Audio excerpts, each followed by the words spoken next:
एक बार की बात है, एक छोटे से गांव में एक आदमी रहता था जिसका नाम रमेश था। वह रात में देर तक काम करता था और फिर अकेला घर लौटता था।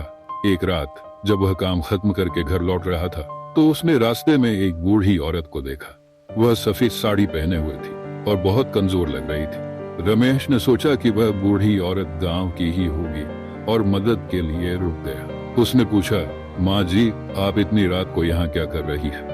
आपको घर तक छोड़ दूं? बूढ़ी औरत ने कोई जवाब नहीं दिया, बस रमेश को देखती रही। उसकी आंखें अजीब थी, जैसे उनमें कोई जीवन ना हो। रमेश को थोड़ा डर लगा, लेकिन उसने अपनी बाइक पर उसे बैठने का इशारा किया। जैसे ही वह बूढ़ी औरत बाइक पर बैठी, रमेश को अजीब सा महसूस होने लगा। वह चुपचाप बाइक चला रहा था, लेकिन अचानक उसे लगा कि बूढ़ी औरत उससे कुछ कह रही है। उसने डरते हुए पूछा, माँ जी, कुछ कहा आपने? बूढ़ी औरत ने धीमे से कहा, तुम्हें पता है, इस रास्ते पर कई साल पहले एक औरत की मौत हो गई थी। वह घर लौट रही थी जब किसी ने उसे मार डाला। रमेश का दिल तेजी से धड़कने लगा। उसने पूछा, फिर क्या हुआ? बूढ़ी औरत ने अपनी गहरी आवाज में कहा, वो औरत आज भी अपने कातिल को ढूंढ रही है।